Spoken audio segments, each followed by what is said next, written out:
Sí, vamos a quiere esta un desarrollo que nos está sigue de cerca. Esta algo que para varios lunes não acaba eigenlijk nos papel de gente. No comienzo de área parlamentaria também nós só tem diferente meeting nan ku ata e essa que bem dilante seguro mirando que tem mais câmara de hotel e ele também tem impacto arriba o grado de ocupação. E essa aqui nós wak moving forward na eluna nan aqui. Esta algo que nós primeira en ese sentido aquí, como tiene más cámara, si bolota da quiere para cámara aquí llena y quiere el 80 y pico por ciento con nuestro data, y ahora bueno pone un influx más grande y ahora lefta conta, y la conta arriba triple A también, y nos tiene, que no es parte de capacidad que el aeropuerto a Pisa, que no también tiene un cierto candidato de capacidad de pasajero que no puede handle.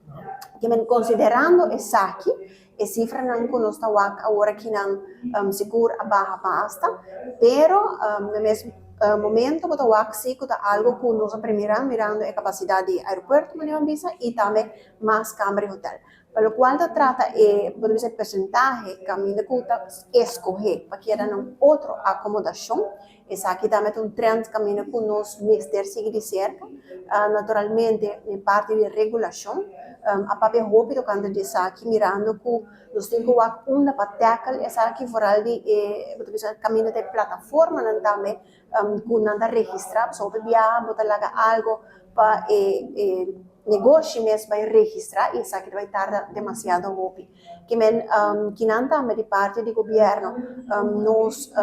também pedir reunião para o ministro não concernir só dois ministros está concernir essa aqui tanto de parte de economia e também de turismo. Durante o tratamento de presupuesto que passa 2025 já acaba essa que vem lá em pessoa mês atrás uma moção caminho que nós queremos avançar de parte que não é fácil e tem diferentes aspectos a parte de salubridade também está caindo sobre tem que essa inspeção para o se a acomodação não parte de brandveiligheid que tem diferentes aspectos também caminho como se bem